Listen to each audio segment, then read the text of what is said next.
कामी तजे न कामना। जो कामी व्यक्ति होता है ना, वो नाम दीक्षा लेने के बाद भी उस विषय विकार को छोड़ता नहीं है। शुअर की तरह उसी में नाक रगड़ता रहता है। क्यों? क्योंकि उसको भक्ति से ज्यादा उस विषय वासना में आनंद आता है। तो जो कामी व्यक्ति होता है वो काल का पक्का गुलाम होता है, भले वो सतगुरु से नाम दीक्षा क्यों ना ले लेता है। एक भगत ने कहा कि गुरुदेव, मैंने आपसे नाम ले रखा है, बहुत वर्ष हो गए भक्ति करते हुए, लेकिन गुरुदेव मैं निश्चल नहीं हो पा रहा, मेरे काम नहीं बन रहे, और मैं आपको बहुत मानता हूं मैं आपको।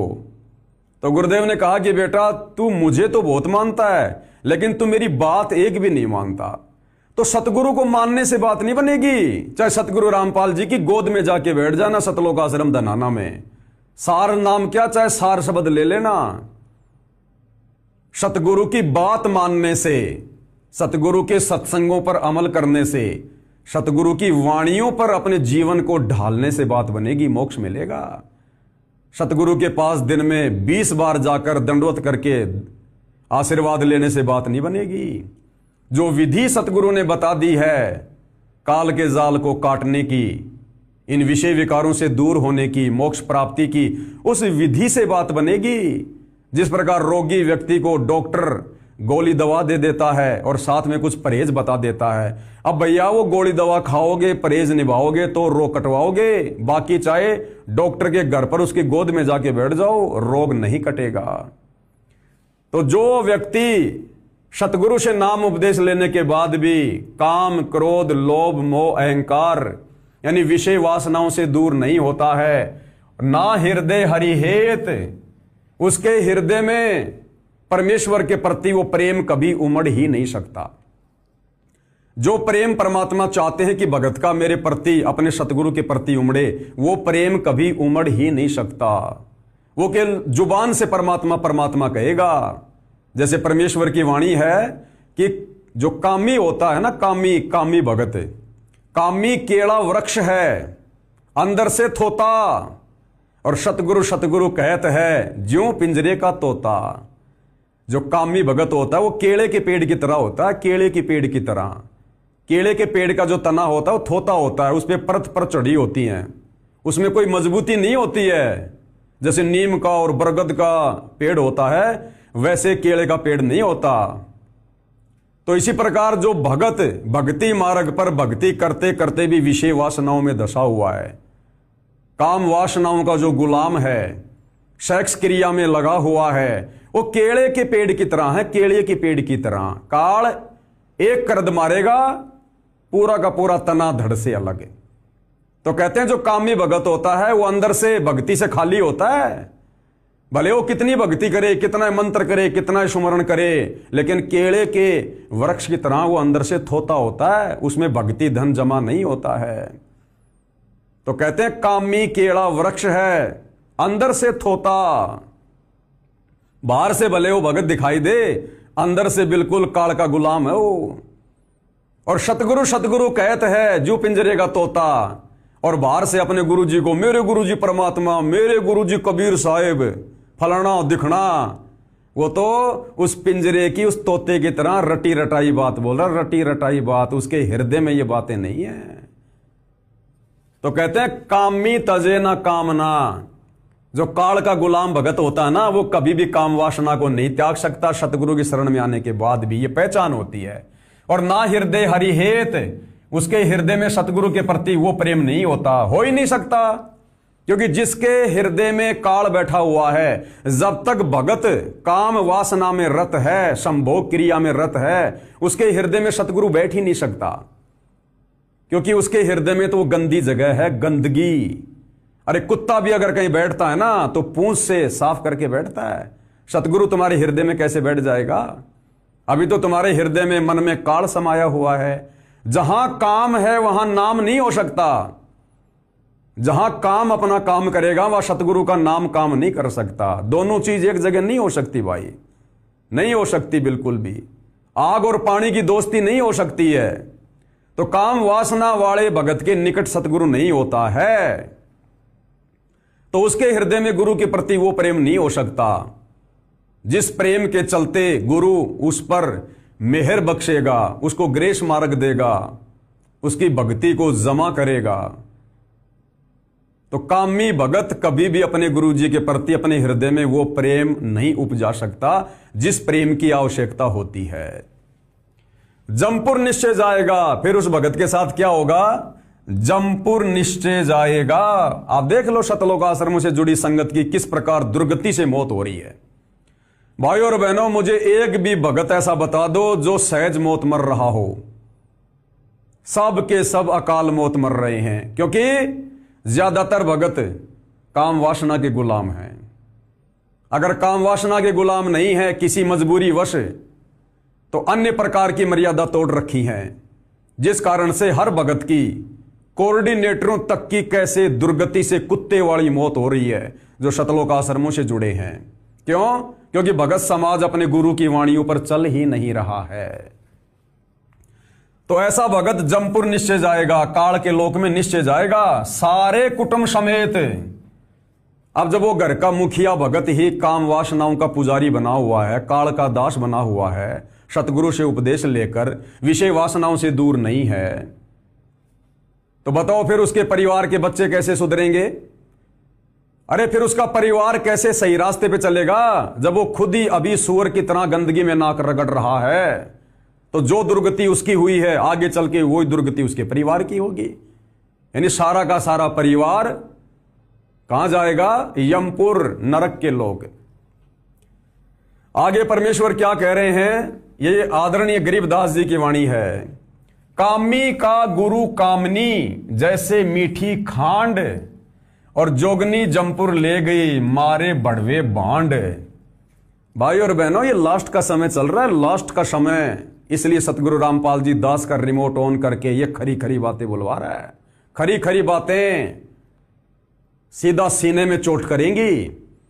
जो समझ जाएगा, थोड़ा सा बुद्धि विवेक का इस्तेमाल करेगा, अपने जीवन की दिशा को सुधार लेगा, अन्यथा अगले जन्म में सूअर बन के यहीं पर नाक रगड़ेगा। यहीं जो आज इस काम वासना से दूर नहीं होगा, भक्ति करते करते कुत्ता बना के छोड़ देगा। सतगुरु अगले जन्म में रोड पर खड़ा होकर दुनिया के सामने अपनी इच्छा पूरी करेगा। फिर काम वासना वाली क्या कह रहे हैं परमात्मा? ये सूक्ष्म वेद की वाणी है, ये पवनदास के बाप या उसके दादा ने नहीं लिखी है। कोई सोचे कि पवनदास तो ऐसे भोंक रहा है। पांचवा वेद, सूक्ष्म वेद, आदरणीय गरीबदास जी की वाणी। गरीब कामी का गुरु कामनी, जो भगत सतगुरु रामपाल जी से उपदेश लेकर काम वासना में लगा हुआ है, सेक्स क्रिया में फंसा हुआ है, उसका गुरु सतगुरु रामपाल जी नहीं है, उसका गुरु उसकी वो पत्नी है। उसका गुरु उसकी पत्नी है, उसका गुरु सतगुरु रामपाल जी नहीं है। वाणी क्या कह रही है? कामी का गुरु कामनी जैसे मीठी खांड। अरे उसको आनंद कहां आ रहा है? उसको सबसे ज्यादा आनंद किस चीज में आ रहा है? सतगुरु की भक्ति में या अपनी स्त्री के साथ में, काम वासना में? अरे जिस उमंग के साथ वो कामी भगत अपनी स्त्री के साथ में सेक्स करता है, क्या उस उमंग के साथ वो कभी अपने सतगुरु का सुमरण करता है? जिस विशेष उमंग के साथ में वो अपनी औरत के साथ में सेक्स करता है, क्या उस उमंग के साथ में वो कभी अपने सतगुरु के मंत्रों का जाप करता है क्या? तो उसका गुरु कौन हुआ? उस कामी भगत को अभी सबसे ज्यादा आनंद किस चीज में आ रहा है? विषय वासना में, सेक्स में आना चाहिए। भक्ति में आनंद आना चाहिए, सतगुरु के सत्संग सुनने में, सतगुरु की महिमा करने में, सतगुरु का नाम जाप करने में। वो तो सारा दिन में एक माला भी ढंग से नहीं हो पाती। मन पता नहीं, एक माला करते समय 50 बार भटकेगा, 50 बार कहां कहां की बातें याद आएंगी। और जब अपनी स्त्री के साथ में वो शारीरिक संबंध बनाता है, उस समय वो भगवान की भक्ति भूल जाता है, दुनियादारी भूल जाता है, मंत्र मुग्ध होकर भूल जाता है सब कुछ। और उस समय उसका ध्यान कहां होता है? विषय वासनाओं पर। इसलिए गरीबदास जी कह रहे हैं कि कामी भगत का गुरु उसका सतगुरु नहीं होता, कामी भगत का गुरु उसकी पत्नी होती है, क्योंकि अभी उसकी रुचि गुरु की भक्ति में इतनी नहीं है जितनी अपनी औरत में है।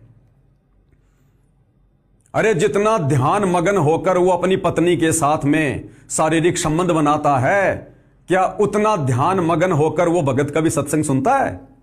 नहीं सुनता ना। तो अभी उसका ध्यान कहां है? अभी उसको आनंद कहां आ रहा है? काम वासना में, विषय वासना में। तो उसका गुरु कौन हुआ? उसकी पत्नी, अर्थात काल। कौन हुआ? काल। तो भले आप अपने पूज्य गुरुदेव को, सतगुरु रामपाल जी को गुरु गुरु कहो, और यदि अभी भी आप विषय वासनाओं में हैं, सेक्स क्रिया में हैं, तो आपका असली गुरु आपकी वो पत्नी है, आपका सतगुरु रामपाल जी नहीं है, क्योंकि अभी आप काल के गुलाम हो। अरे कॉमन सेंस की बात है। परमात्मा इस काल के लोक में आकर हमें जो प्रथम मंत्र देते हैं, और प्रथम मंत्र के अंदर जो 5 ये प्रधान देवी देवता हैं, उनमें सबसे पहले हमें परमात्मा श्री ब्रह्मा जी का मंत्र देते हैं, ओम मंत्र। हम सतगुरु से उपदेश लेकर ओम मंत्र का जाप क्यों करते हैं? इसलिए करते हैं कि हमारे ऊपर श्री ब्रह्मा जी का ऋण चढ़ा हुआ है, श्री ब्रह्मा जी का कर्जा चढ़ा हुआ है। ब्रह्मा जी का ऋण कौन सा? रजोगुण का। क्योंकि ब्रह्मा जी के रजोगुण से प्रेरित होकर ना जाने हमने अपना कितना वीर्य नष्ट किया है, अपनी शक्ति हमने बर्बाद की है। कितनी बार हमने शादी करके, शारीरिक संबंध बना के, ब्रह्मा जी के रजोगुण के प्रभाव से हमने पता नहीं सतलोक से यहां आने के बाद में अरबों खरबों संतान उत्पन्न कर दी होंगी, मनुष्य जन्म प्राप्त करके। तो ब्रह्मा जी का रजोगुण का ऋण हमारे ऊपर चढ़ा हुआ है, और जब तक ब्रह्मा जी का रजोगुण का ऋण हम ओम मंत्र का जाप करके चूकता नहीं कर देंगे, तब तक वो हमें नो ड्यू सर्टिफिकेट नहीं देगा। अब हम क्या कर रहे हैं? एक तरफ तो सतगुरु से उपदेश लेकर ब्रह्मा जी का ओम नाम का जाप कर रहे हैं, ताकि ब्रह्मा जी का रजोगुण वाला ऋण हम उतार दें, और दूसरी तरफ रोजाना उसी ब्रह्मा जी के रजोगुण से प्रेरित होकर उधार पे उधार ले रहे हैं, और ज्यादा ऋण ले रहे हैं। अरे समझदार व्यक्ति ने अगर ऋण उतारना है जिस व्यक्ति का, उससे वो आगे और ऋण नहीं लेता। इसी प्रकार जिस भगत ने ब्रह्मा जी के रजोगुण का ऋण प्रथम नाम की भक्ति करके, ओम नाम का जाप करके वास्तव में यदि उसने वो ऋण को जो है वो चूकता करना है, तो आगे से वो ब्रह्मा जी के रजोगुण से प्रेरित होकर वो विषय वासनाओं के चक्कर में नहीं पड़ेगा, शारीरिक संबंध नहीं बनाएगा, अपनी बीज शक्ति को नष्ट नहीं करेगा, अपने वीर्य को नष्ट नहीं करेगा। तो अभी तक तो उन तमाम भक्तों को आत्मज्ञान भी नहीं है जो भगत भाई बहन सतगुरु रामपाल जी से नाम उपदेश लेकर और अभी भी पति और पत्नी संबंध में हैं, शारीरिक संबंधों में हैं, सेक्स क्रिया में रत हैं। अभी उनको आत्मज्ञान भी नहीं है, अभी तो उनका प्रथम नाम की कमाई भी पूरी नहीं है, भले वो सार नाम और सार शब्द लेकर अपने आप को जीवित ही मुक्ता मान रहे हो। और दूसरी बात, आत्मज्ञान क्यों नहीं है? आत्मज्ञान इसलिए नहीं है, पहले तो हमें पता नहीं था सृष्टि रचना का कि हम कौन है, कहां से आए हैं। हम यहां पर आपस में भाई बहन के रिश्तों में, माता पिता के रिश्तों में, पति और पत्नी के रिश्तों में क्यों बंधे हुए हैं? हमें आत्मज्ञान नहीं था। अब सतगुरु रामपाल जी ने आकर आत्मज्ञान करवा दिया कि तुम सारे मेरे बच्चे हो, मेरे बच्चे, तुम सारे सतलोक से आए हो, और इस काल ने तुम्हें आपस में पति और पत्नी के संबंधों में बांधकर तुम्हारा सत्यानाश करवाना चाहा है, तुम्हें एक दूसरे का ऋणी बनाता रहता है। एक लेवा एक देवा दूतम, कोई किसी का पिता नी पुतम, ऋण संबंध जुड़े सब नाता, अंत समय सब बारा बाटा। तो हमने तो इन ऋण संबंधों को हल्का करना है, नष्ट करना है हमने इन ऋण संबंधों को। और हम क्या कर रहे हैं? अब हमें सृष्टि रचना से हकीकत का पता चल गया कि हम सभी हंस आत्माएं थी, और सतलोक में कोई लड़का नहीं, कोई लड़की नहीं, किसी को पुरुष इंद्रिय नहीं, किसी को स्त्री इंद्रिय नहीं। और इस काल ने यहां पर हम सबको स्त्री इंद्री लगा के, पुरुष इंद्री लगा के और एक दूसरे के साथ में पति और पत्नी के रिश्तों में क्यों जोड़ दिया? क्योंकि उसको श्राप लगा हुआ है 1,00,000 मानव शरीरधारी आत्माओं के सूक्ष्म शरीर से निकली वासना खाने का। तो काल तो भैया हमें जबरदस्ती ब्रह्मा जी के माध्यम से रजोगुण से प्रेरित करके अपनी खुराक तैयार करवाएगा। तो काल ने हमारे को पति पत्नी के संबंधों में अपने भोजन के लिए बांध रखा है। यह बात आकर सतगुरु ने समझाई और सतगुरु से उपदेश लेकर अब भी हम काल का भोजन तैयार करेंगे। अब भी हम सूअर की तरह उसी गंदगी में नाक रगड़ते रहेंगे। तो हमें आत्मज्ञान भी नहीं। अभी तो बात कर रहे हैं हम सतलोक जाने की। अरे आपने भी नाम ले लिया, आपकी जो धर्म पत्नी है उसने भी नाम ले लिया। किससे नाम लिया? सतगुरु रामपाल जी से। आप क्या हो गए? सतगुरु रामपाल जी के वचन के बेटे। और आपकी पत्नी क्या हो गई? सतगुरु रामपाल जी की वचन की बेटी। तो सतगुरु रामपाल जी का वचन का बेटा और वचन की बेटी, उनके आपस में क्या संबंध हुए? भाई बहन के। और सतगुरु रामपाल जी से उपदेश लेकर उनको अपना बाप कहकर और आपस में भाई और बहन बनकर सतगुरु के वचन के, और उसके बाद भी भाई बहन होकर अभी भी तुम काम वासना में लगे हुए हो। वो ही गलती कर रहे हो जो गलती एक काल ने सतलोक में करने की सोची थी। उसने तो केवल सोची थी, इसलिए सतलोक से निष्कासित कर दिया गया। तुम तो युगों युगों से कर रहे हो और आज भी कर रहे हो। और अगर इसी प्रकार से करते रहोगे तो सतलोक कैसे जाओगे? तो भैया जो भगत सतगुरु से उपदेश लेकर अभी भी पति पत्नी वाले शारीरिक संबंधों में हैं, उनको तो आत्मज्ञान भी नहीं है। वो कहां सतलोक जाने का ठेका ले रहे हैं। इसलिए आदरणीय गरीबदास जी कह रहे हैं कि कामी का गुरु कामनी, क्योंकि कामी भगत को तो विशेष आनंद विशेष रस अपनी पत्नी के शरीर से मिल रहा है। वो तो काल की खुराक तैयार कर रहे हैं। जैसे मीठी खांड, उसकी औरत उसको कैसी लगती है? जैसे मीठी खांड होती है। चीनी कितनी मीठी होती है, कितना आनंद आता है। तो कामी भगत को तो अपने सतगुरु से ज्यादा अपनी औरत मीठी खांड लग रही है। वो कामी भगत उतना ध्यान मगन होकर कभी सतगुरु का सत्संग नहीं सुनता जितना ध्यान मगन होकर अपनी औरत के साथ में शारीरिक संबंध बनाता है। उस कामी भगत को आज तक कभी इतना आनंद मंत्र जाप करने में नहीं आया जितना अपनी औरत के साथ में वो काम क्रिया करने में आता है।